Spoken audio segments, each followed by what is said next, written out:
أعوذ بالله من الشيطان الرجيم بسم الله الرحمن الرحيم الحمد لله رب العالمين والصلاة والسلام على سيدنا محمد وعلى آله وأصحابه أجمعين بسم الله الرحمن الرحيم إنا أنزلناه في ليلة القدر وما أدراك ما ليلة القدر ليلة القدر خير من 1000 شهر تنزل الملائكة والروح فيها بإذن ربهم من كل أمر سلام هي حتى مطلع الفجر صدق الله العظيم. Wenn ihr jetzt von der Sura, die ich am Schluss rezitiert habe, wahrscheinlich denken könnt, ist das Thema Laylatul Qadr. Laylatul Qadr ist ja eine ganz besondere Nacht, die mit einer sehr hohen Wahrscheinlichkeit morgen Nacht ist. Also in der Nacht vom Montag auf den Dienstag. Wir wissen das nicht mit 100%iger Sicherheit, wissen wir es nicht. Wir werden heute noch auf das eben auch ein bisschen sprechen kommen, wenn es genau ist und wieso man es vielleicht nicht weiss. Aber auch möchte ich darüber reden, was ist Laylatul Qadr, wie kann man sich darauf vorbereiten, was soll man in dieser Nacht machen, was passiert überhaupt in dieser Nacht. Wieso ist das so eine tolle Nacht, wieso ist die so wichtig? Sie ist ja mehr Khair, also besser als 1000 Monate. Wenn man sich vorstellt, 1000 Monate, wer hat das schon ausgerechnet, wie viele Jahre sind das? Knapp 85. Das sind 83 Dritteljahr, also 83,3 Jahre. Also in dieser einen Nacht mit dem Thawab, also mit dem Lohn, den man in dieser einen Nacht bekommt, ist gleich viel, wie wenn man 83 Jahre, das ist also mehr als ein durchschnittliches Leben heutzutage, würde ich Ibadat machen. Also es ist eine ganz besondere Nacht und damit man die auch richtig kann geniessen, würde ich fast sagen, aber dass man sie richtig kann verbringen kann, ist es eben auch wichtig, dass man versteht, was überhaupt passiert. Wisst ihr, was die Sidratul Muntaha ist? Aber in das vorher ist mal kurz erwähnt, das ist im höchsten Jannat, also im höchsten Himmel. Es gibt ja die 7 Himmel und im höchsten davon ist die Sidratul Muntaha. Bis dorthin können die Engel kommen, weiter können die auch nicht mehr. Wo der Prophet Muhammad sallallahu alaihi wasallam Miraj gemacht hat, hat er dürfen weitergehen. Aber der Engel Jibril a.s. er nicht. Also Engel dürfen nur bis mit der Sidratul Muntaha gehen und weiter nicht. Nach dieser Sidra kommt der Thron von Allah.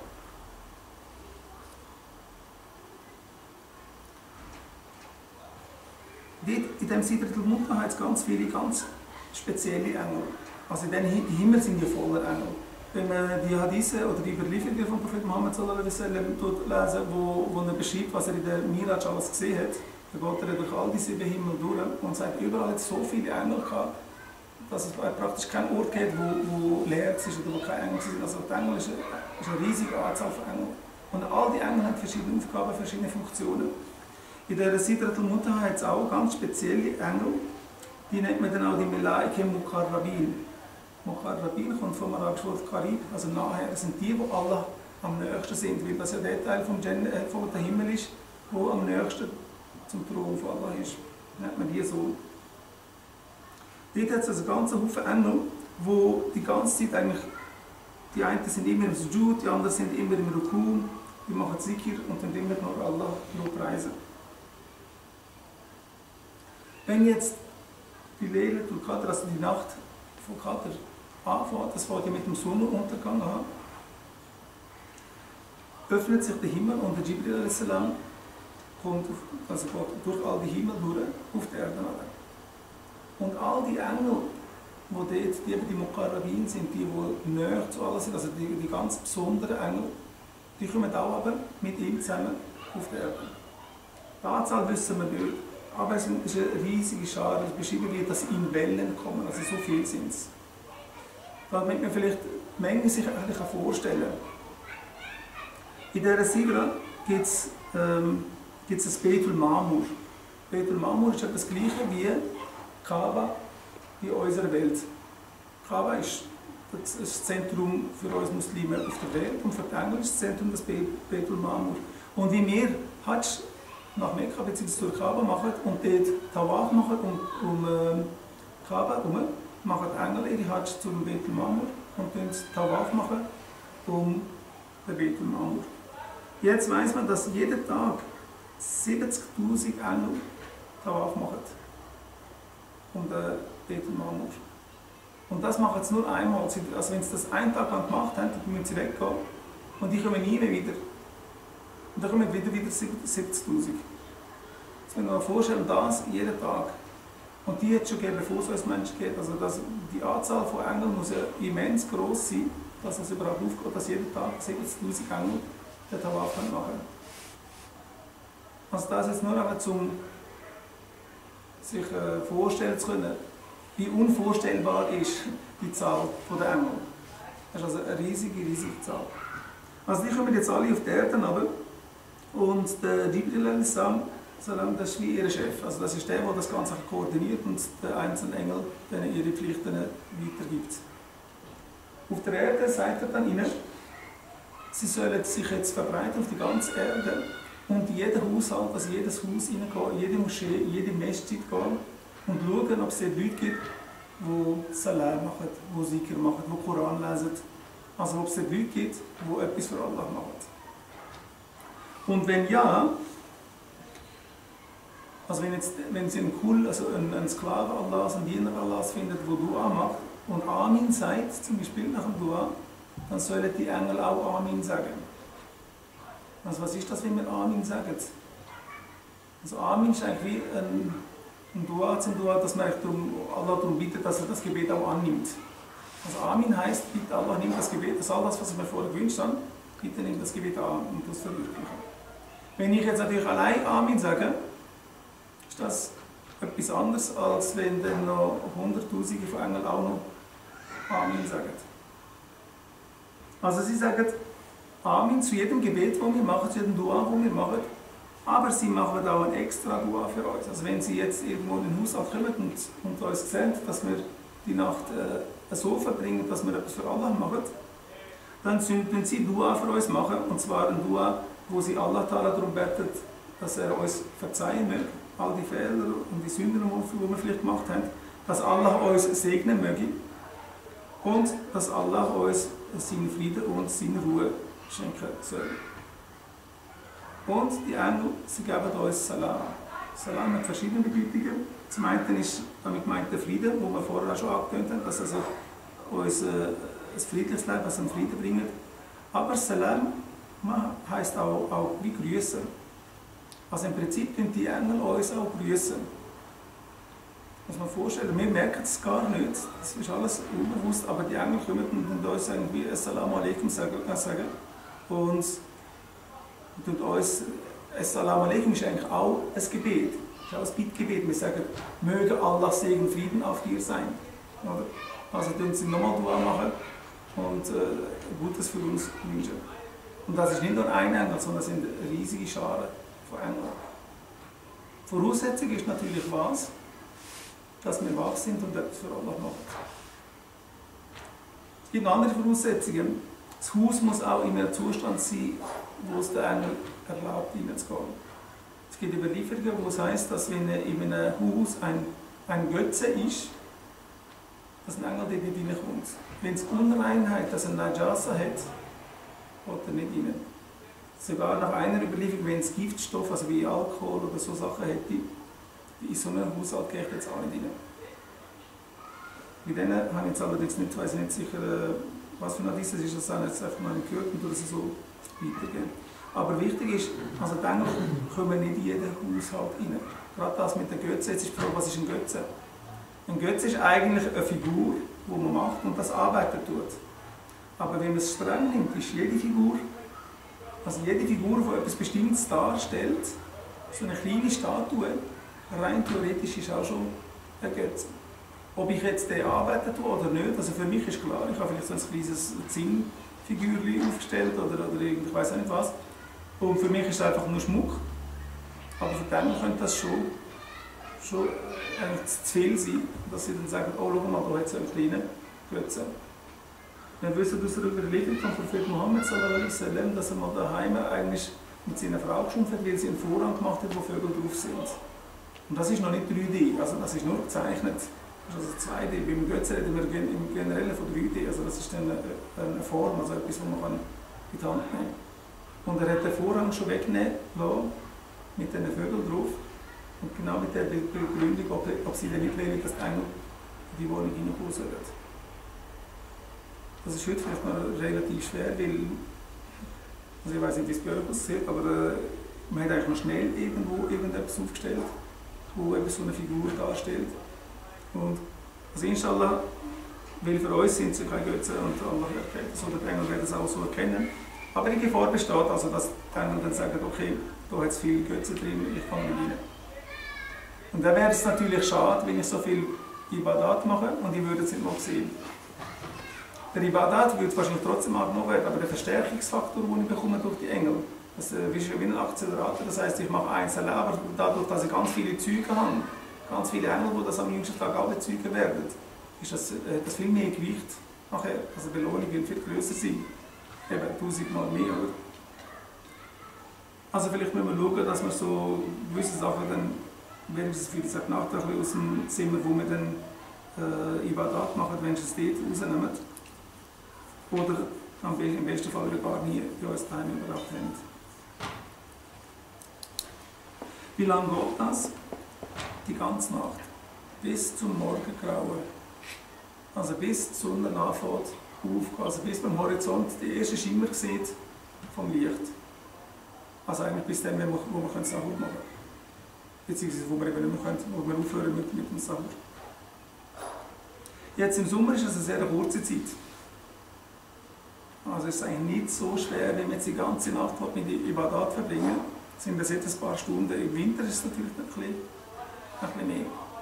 Aber jetzt im Sommer, wo die Nacht so kurz ist, dann müssten wir sie eigentlich erst recht ausnutzen und versuchen die ganze Nacht, wo ja wirklich, was ist, 2-3 Stunden gemäß nicht, versuchen Salat zu machen, Koran zu lesen, extra Gebet zu machen, Zikr zu machen oder was man auch immer will.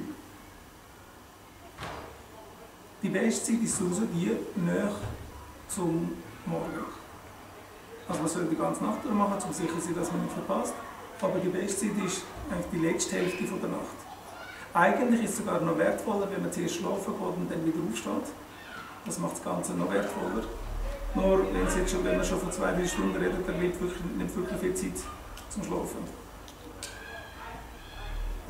Jetzt am Morgen, im Morgengrauen, versammeln sich alle Engel wieder.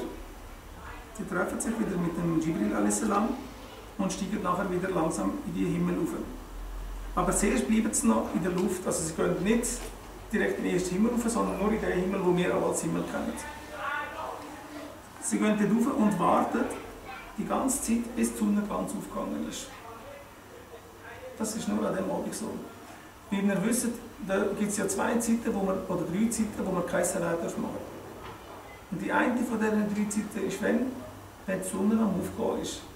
Das heisst, vom ersten Moment vom Morgengrauen, also wo ich das erste bisschen Licht sehe, das stimmt nicht, nein, vom ersten bisschen Sonne, die ich sehe, bis zu dem Moment, wo die ganze Sonne aufgegangen ist, darf ich kein Salat machen.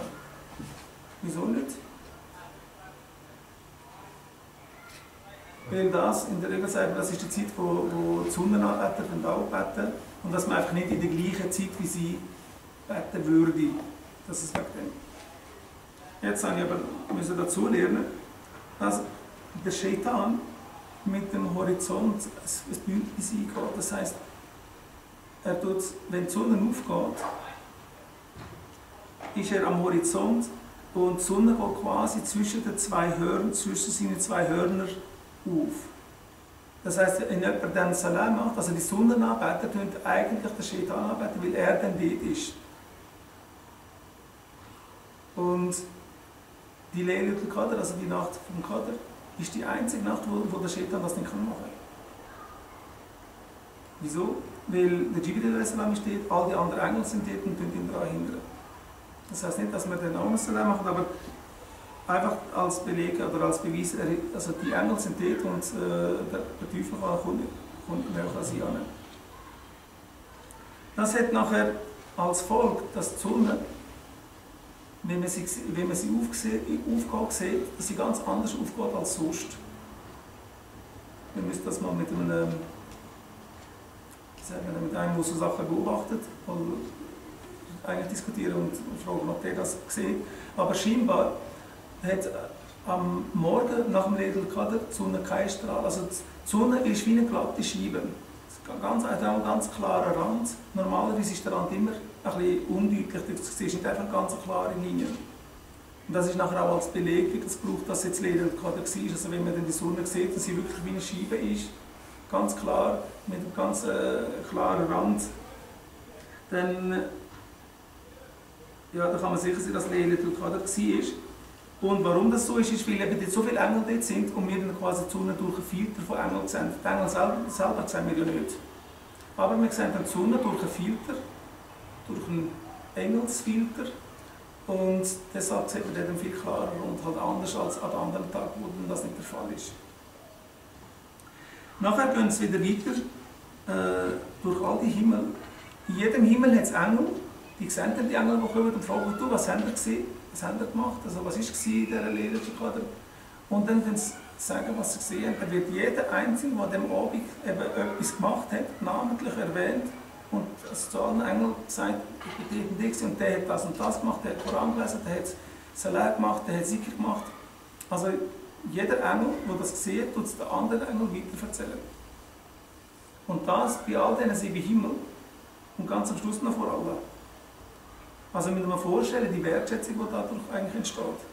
Wir machen natürlich auch ein bisschen mehr Salat als vielleicht sonst, aber das wird nicht nur einfach aufgeschrieben von den Scheiberengeln, die ja sowieso immer da sind, sondern du hast ganz viele extra Züge, die das sehen. Die gehen und sagen es dann noch einmal vielfacher von dem, was die gesehen haben, sagen sie es auch und das in jedem Himmel. Also das sind nachher, hast du eigentlich eine riesige Zeugenzahl, also eine riesige Anzahl von Engeln, die das bestätigen und wo alle dann noch ihr Amen dazugeben. Also es ist wirklich eine Nacht, wo, wenn man sie verpasst hat, hat man etwas Großes verpasst.